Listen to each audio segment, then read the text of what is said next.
Conversation এটা কমচে কম start হোৱাৰ পৰিৱেশ এটা ৰচনা কৰি দিছিলোঁ, তাৰ কাৰণে এন্দুৰ শ্বহীদ হৈছিলে।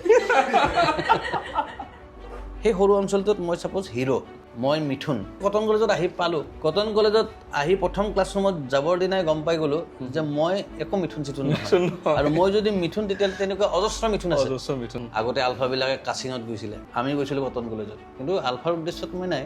মই এইটো উদাহৰণৰ কাৰণে কৈছোঁ, নহ'লে মই দুদিন পিছত জেলত যাব লাগিব, তুমিও তোমাৰো এই পডকাষ্ট আৰম্ভ হওঁতে বেন হৈ যাব। আমি যেতিয়া মানে আৱাসত আছিলোঁ সেই সময়ছোৱা এতিয়া ধৰক মানে ওচৰতে গ'লে বৰ মনটো বেয়া লাগে। এই কবিতা দৰ্শকে হয়তো নিশ্চয়কৈ ভাল পাব।